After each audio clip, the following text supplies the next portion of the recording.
नमस्कार दोस्तों, स्वागत है आपका आज की बेहद बड़ी और जरूरी खबरों में, जिसमें एक एक करके आपको सभी खबरों के बारे में बताएंगे। लेकिन उससे पहले अगर आप भी हिंदू मुसलमान भूलकर इस जंग में भारत के साथ हैं तो आप इस वीडियो को लाइक कीजिए और लाल बटन को दबाकर इस चैनल को फ्री में सब्सक्राइब करके घंटी बजाकर कमेंट में लिखिए जय हिंद। रुख करते हैं पहले खबर की तरफ। लॉकडाउन की उड़ी धज्जियां, सीएम के शहर में हुई सालगिरह की दावत। जी हां दोस्तों, मुख्यमंत्री योगी आदित्यनाथ के शहर गोरखपुर में लॉकडाउन के दौरान सोशल डिस्टेंसिंग का मजाक बनाकर कुछ लोग दावत उड़ाने में मगन हो गए। उनकी इस हरकत का वीडियो सोशल मीडिया पर वायरल हुआ तो हड़कंप मच गया। इस पार्टी में करीब 60 लोग शामिल हुए थे। पुलिस ने पार्टी आयोजक व अन्य खिलाफ केस दर्ज कर मामले की जांच शुरू कर दी है। गोरखपुर के बेतिहाता मोहल्ले के सर्राफ अपार्टमेंट में 15 अप्रैल की शाम एक बड़े मैदा कारोबारी अरुण अग्रवाल ने शादी की सालगिरह की पार्टी का आयोजन किया था। इस बीच अपार्टमेंट के नीचे लिविंग एरिया में चल रही पार्टी का वीडियो किसी ने बना लिया और उसे सोशल मीडिया पर वायरल कर दिया। अचानक वीडियो जारी होने से हड़कंप मच गया। प्रशासनिक अफसर और पुलिस अधिकारी हरकत में आ गए। मजिस्ट्रेट की टीम ने जब छापेमारी की तो पता लगा कि पार्टी चल रही थी। वहीं पुलिस पहुंची तो रेजिडेंसी में ब्लैकआउट हो गया। सब अपने घरों की बत्तियां बुझाकर छिप गए। इस मामले में मजिस्ट्रेट की तहरीर पर कैंट थाना में पार्टी के आयोजक अरुण अग्रवाल के खिलाफ लॉकडाउन के उल्लंघन का मामला दर्ज कराया गया। सीओ कैंट सुमित कुमार शुक्ला ने बताया कि व्यापारी द्वारा शादी के सालगिरह की पार्टी का आयोजन किया गया था। पुलिस मौके पर पहुंची तो ये वायरल वीडियो सच निकला। सीओ ने बताया कि लॉकडाउन में धारा 144 लागू है। सार्वजनिक समारोह पर पूरी तरह से रोक है। ऐसे में सोशल डिस्टेंसिंग का पालन और एक स्थान पर 4 से अधिक लोगों के खड़े होने पर मनाही है। पुलिस ने पार्टी वाली जगह से कुर्सियों सहित कई सामान कब्जे में ले लिया है। व्यापारी अरुण अग्रवाल के खिलाफ नामजद और अन्य अज्ञात पर धारा 188, 269 और 270 के तहत केस दर्ज किया गया है।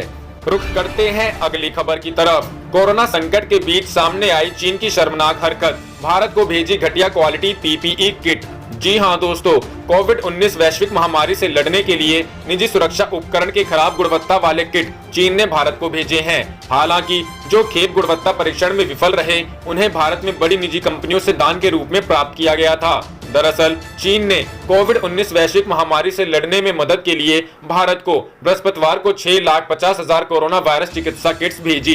बीजिंग में भारत के दूत विक्रम मिस्री ने बताया कि चीन से खरीदी जा रही 20 लाख से अधिक जांच किटों को अगले 15 दिनों में भारत भेजा जाएगा।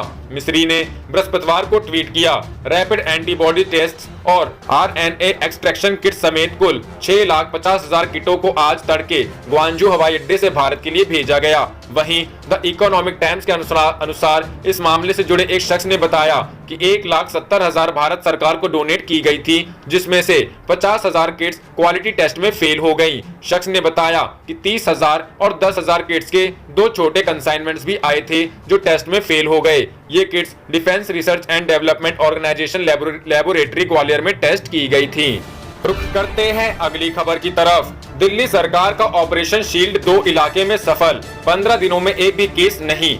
जी हां दोस्तों, दिल्ली के मुख्यमंत्री अरविंद केजरीवाल ने कोरोना वायरस के हॉटस्पॉट वाले 2 अन्य इलाकों में ऑपरेशन सीलबंदी की सफलता का ऐलान किया है। वसुंधरा एनक्लेव और खिचड़ीपुर में ऑपरेशन शील्ड कामयाब रहा। दोनों जगहों को 31 मार्च को सील कर दिया गया था। बीते 15 दिनों में कोविड-19 महामारी को कोई भी नए मामले इन दोनों जगहों में सामने नहीं आए हैं। वसुंधरा एनक्लेव के मनसारा अपार्टमेंट में एक कोरोना वायरस पॉजिटिव शख्स पाया गया था, इसलिए पूरे इलाके को सील कर दिया गया था। कोरोना वायरस टेस्ट की रिपोर्ट के पहले संक्रमित शख्स ने सभी सार्वजनिक सुविधाओं का इस्तेमाल किया था, जिसके बाद इलाके को सील कर दिया गया था। दिल्ली सरकार ने 188 घरों में डोर टू डोर चेकिंग की।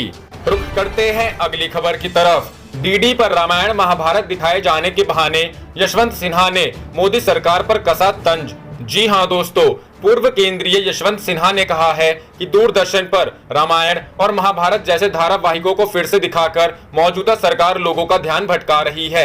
अटल बिहारी वाजपेयी की सरकार में केंद्र में मंत्री रहे सिन्हा ने कहा है कि दूरदर्शन पर इन धारावाहिकों का दिखाया जाना ऐसा ही है जैसा किसी जमाने में रोम के शासक अपनी जनता को योद्धाओं की लड़ाई दिखाते थे।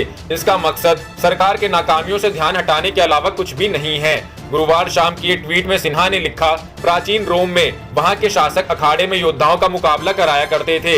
इससे जनता का ध्यान राज्य की समस्याओं पर नहीं जाता था। आज हम लोगों को दूरदर्शन पर पौराणिक कथाओं पर आधारित धारावाहिक दिखाकर बिल्कुल वही काम कर रहे हैं। कोरोना वायरस के मामले बढ़ने के बाद प्रधानमंत्री नरेंद्र मोदी ने 25 मार्च से देश भर में लॉकडाउन का ऐलान किया था। इसके बाद सरकार ने दूरदर्शन पर 80 और 90 के दशक के कई धारावाहिकों का फिर से प्रसारण शुरू किया है। सरकार की ओर से कहा गया है कि इसे फिर से दिखाने का मकसद ये है कि कई लोग घरों में रहते हुए बोर न हो। वहीं यशवंत सिन्हा ने इसे मूल मुद्दों और नाकामियों से ध्यान हटाने का जरिया कहा है। रुख करते हैं अगली खबर की तरफ। झारखंड सरकार ने प्रवासी मजदूरों के लिए लॉन्च किया ऐप, दूर फंसे लोगों तक पहुंचेगी नगद मदद। जी हां दोस्तों, कोरोना वायरस के चलते हुए लॉकडाउन होने की वजह से लोग यहां वहां फंसे हुए हैं। झारखंड से दूसरे राज्यों में बड़ी संख्या में मजदूर काम की तलाश में बाहर जाते हैं। ऐसे में सरकार ने उनकी मदद के लिए ऐप लॉन्च किया है, जिसके जरिए राज्य से बाहर फंसे झारखंडी मजदूरों तक राज्य सरकार सीधे मदद पहुंचा सकती है। लॉकडाउन के पहले चरण में तो मजदूरों ने किसी तरह गुजर बसर कर अपना काम चलाया, क्योंकि उम्मीद थी कि जल्द ही लॉकडाउन खत्म होगा और सब अपने अपने घर वापस चले जाएंगे। लेकिन लॉकडाउन के दूसरे चरण की घोषणा के बाद मजदूरों की हालत और खराब होती जा रही है। ऐसे में झारखंड सरकार ने ये कदम उठाया है। इस ऐप को covid19help.jharkhand.gov.in से डाउनलोड किया जा सकता है। इस ऐप के जरिए सरकार इन चीजों की जांच करती है। पहला, आवेदक का जियो लोकेशन राज्य से बाहर का होना चाहिए। दूसरा, आवेदक का नाम उसके आधार डाटा में अंकित नाम से मेल खाना चाहिए। तीसरा, आवेदक द्वारा दिया गया बैंक विवरण झारखंड राज्य का ही होना चाहिए। चौथा, आवेदक के द्वारा निम्न आंकड़ों की प्रविष्टि की जाती है। पांचवा, आवेदक का गृह जिला, प्रखंड, पंचायत। छठा, आवेदक का नाम, पिता का नाम, आधार संख्या, बैंक का विवरण। सातवां, वर्तमान राज्य एवं जिला जहां फंसे हैं। आठवां, मोबाइल नंबर। इसके बाद आधार नंबर से आंकड़ों और मोबाइल नंबर को ओटीपी के जरिए सत्यापन किया जाता है। साथ ही आवेदक को अपने आधार कार्ड की तस्वीर और सेल्फी को भी अपलोड करना होगा, जिसका वेरिफिकेशन भुगतान से पहले संबंधित गृह जिले के जरिए किया जाएगा। झारखंड सरकार के वित्त मंत्री डॉक्टर रामेश्वर उरांव ने एबीपी न्यूज को बताया कि जो लोग इस ऐप के जरिए रजिस्ट्रेशन कराएंगे, उन सभी मजदूरों के खाते में सरकार 1000 रुपए की नगद राशि उपलब्ध कराएगी। रुख करते हैं अगली खबर की तरफ। कोरोना लेकर आए हवाई जहाज वाले, पासपोर्ट वाले और भुगते पैदल चलने वाले, बीपीएल राशन कार्ड वाले, तेजस्वी यादव। जी हां दोस्तों, कोरोना वायरस के संक्रमण को रोकने के लिए बढ़ाए गए लॉकडाउन के बाद दिहाड़ी मजदूरों और गरीबों की समस्याओं को लेकर बिहार विधानसभा में विपक्ष के नेता तेजस्वी यादव ने सरकार पर सवाल उठाए हैं। उन्होंने बुधवार को कहा कि यह बीमारी लेकर आए हवाई जहाज वाले और भुगतना पड़ रहा है पैदल चलने वाले को। राष्ट्रीय जनता दल के नेता तेजस्वी ने बुधवार को गरीबों की मदद के लिए आगे नहीं आने वालों पर निशाना साधा। तेजस्वी यादव ने ट्वीट किया, यह बीमारी लेकर आए हवाई जहाज वाले और भुगते पैदल चलने वाले, कोरोना लेकर आए पासपोर्ट वाले और कीमत अदा करे बीपीएल राशन कार्ड वाले, अमीरों की शानो शौकत और बीमारी का हर्जाना बेचारे करोड़ों गरीब लोग भुगत रहे हैं। गरीबों की मदद के लिए क्यों नहीं वो अब आगे आ रहे हैं। तेजस्वी ने सरकार द्वारा दी जा रही सहायता को कम बताते हुए एक और ट्वीट किया, जिसमें उन्होंने लिखा, सरकारें सोचती हैं कि वो गरीबों के खाते में महज 500 रुपए डालकर और उन्हें मुट्ठी भर दाल चावल का लालच देकर बहला लेंगी। मैं सरकारों से प्रार्थना कर रहा हूं कि कोरोना से कोई मरे ना मरे, लेकिन करोड़ों गरीब लोगों को घर भेजें, महीने के राशन के इंतजाम करें, अन्यथा वो भूख से जरूर मर जाएंगे। बता दें कि कोरोना वायरस के संक्रमण को फैलने से रोकने के लिए लागू देशव्यापी लॉकडाउन को 3 मई तक बढ़ाने की प्रधानमंत्री नरेंद्र मोदी द्वारा घोषणा करने के कुछ ही घंटे बाद मुंबई और सूरत की सड़कों पर बड़ी संख्या में प्रवासी मजदूर सड़कों पर उतर आए। सभी ने मांग की वह अपने गृह राज्य वापस जाना चाहते हैं, उनके लिए परिवहन की व्यवस्था कराई जाए। ये सभी प्रवासी मजदूर दिहाड़ी मजदूर हैं। रुख करते हैं अगली खबर की तरफ। राहुल गांधी बोले, कोरोना से जंग में राज्यों को ताकत और जीएसटी का बकाया दे प्रधानमंत्री। जी हां दोस्तों, कोरोना संक्रमण के मामले देश में तेजी से बढ़ रहे हैं। लॉकडाउन के दूसरे फेज में दूसरे दिन कोरोना वायरस से लड़ने के लिए कांग्रेस नेता राहुल गांधी ने कहा कि प्रधानमंत्री नरेंद्र मोदी का काम सिर्फ राज्यों और जिलों को मजबूती देने का है। केंद्र सरकार को राज्यों को पैसा देना चाहिए और राज्यों के मुख्यमंत्रियों को और ज्यादा ताकत देनी चाहिए। पूरे देश को एक होकर इस वायरस से लड़ने की जरूरत है। सिर्फ लॉकडाउन से बात नहीं बनेगी, आपको राज्य से लेकर जिला स्तर तक का सही तरीके से इस्तेमाल करना होगा। राहुल ने कहा कि कोरोना से लड़ाई राज्य और जिले के स्तर पर है। केरल का उदाहरण देते हुए राहुल ने कहा कि निचले स्तर पर ठीक काम हुआ। कांग्रेस नेता ने कहा कि लड़ाई नीचे से ऊपर की है। पीएम को चाहिए कि वे राज्यों के फंड का ध्यान रखें। राहुल ने कहा कि केंद्र को मेन नेशनल सिस्टम को कंट्रोल करने की जरूरत है, लेकिन राज्यों को अपने क्षेत्रों को लेकर फैसला लेने का अधिकार होना चाहिए। प्रधानमंत्री नरेंद्र मोदी को चाहिए कि वह जिला इकाइयों को सुदृढ़ करे। राहुल ने कहा कि मेरा मुख्य सुझाव है कि सरकार रणनीति से काम करे। लॉकडाउन से बात नहीं बनी बल्कि सिर्फ टली है। स्टेटस की जीएसटी उनको मुहैया कराई जाए। राहुल गांधी ने कहा कि केंद्र की ओर से जिस स्पीड से पैसा पहुंचना चाहिए वो नहीं पहुंच रहा है। आज गोदाम में राशन पड़ा है, उसे लोगों तक पहुंचाइए। न्याय योजना को लागू कीजिए। जो लोग सबसे गरीब हैं उन्हें पैसे की जरूरत है। कांग्रेस नेता ने कहा कि भले ही आप न्याय योजना का नाम बदलकर इस्तेमाल कर लें, लेकिन ऐसा काम जरूर कीजिए क्योंकि जीवन सबसे जरूरी चीज है। ऐसे में हमें जिंदगियों को बचाना होगा, लेकिन अर्थतंत्र को भी देखना होगा। राहुल ने कहा कि 20% सबसे गरीब लोगों के खाते में डायरेक्ट पैसा दिया जाना चाहिए क्योंकि इन्हें सबसे ज्यादा परेशानी है। रुख करते हैं अगली खबर की तरफ। कोरोना संकट पर बोले राहुल गांधी, लॉकडाउन कोविड-19 का हल नहीं, राज्यों को अधिक अधिकार दे केंद्र सरकार। जी हां दोस्तों, भारत में कोरोना वायरस संकट के बीच कांग्रेस नेता राहुल गांधी ने आज वीडियो कॉन्फ्रेंसिंग के जरिए प्रेस कॉन्फ्रेंस की। मीडिया से बातचीत में राहुल गांधी ने कहा कि लॉकडाउन कोरोना का हल नहीं है, यह एक तरह से पॉज बटन की तरह है। राहुल गांधी ने एक सवाल के जवाब में कहा कि मैंने पिछले 1-2 महीने में कई एक्सपर्ट से बात की है। लॉकडाउन कोरोना संकट का हल नहीं है, यह कुछ समय के लिए कोरोना को रोक सकता है मगर खत्म नहीं कर सकता है। जब देश लॉकडाउन से बाहर आएगा तो इसका असर फिर दिखना शुरू हो जाएगा।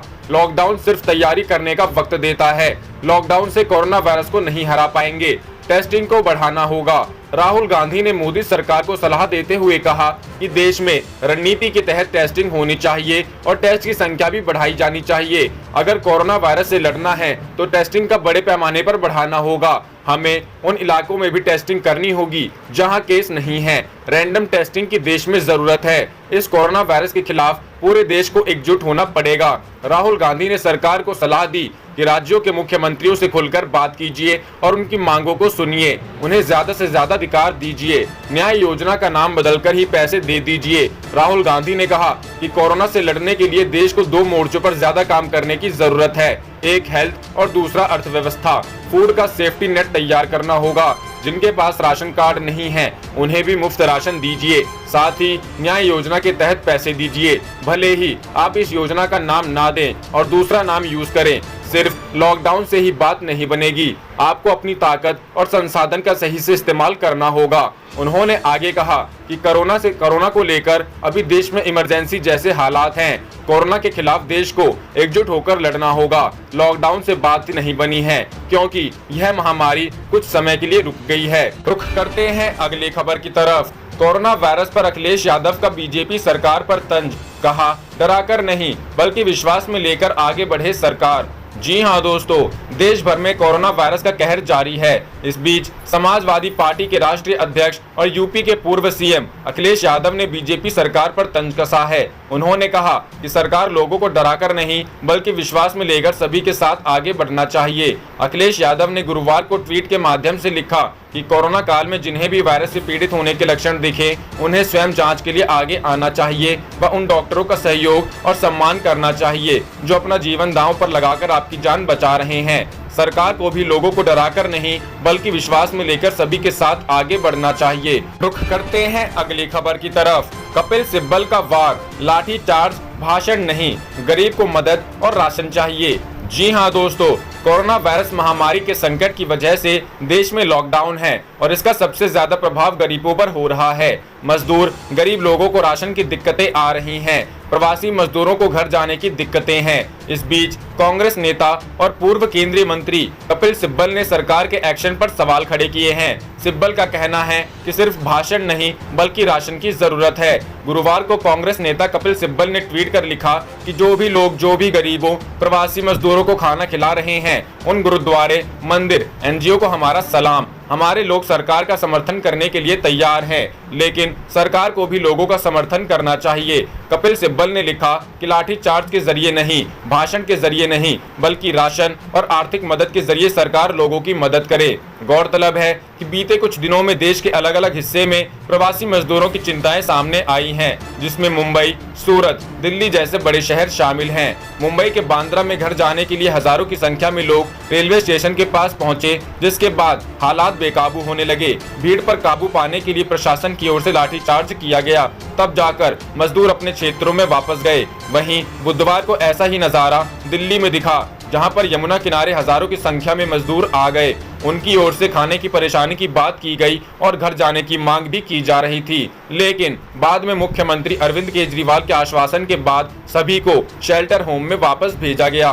गौरतलब है कि कांग्रेस पार्टी लगातार मोदी सरकार से अपील कर रही है कि गरीबों को मुफ्त राशन की सुविधा दी जाए। इसके अलावा जिन गरीब मजदूरों के कामकाज पर फर्क पड़ा है, उन्हें आर्थिक मदद भी मुहैया करवाई जाए।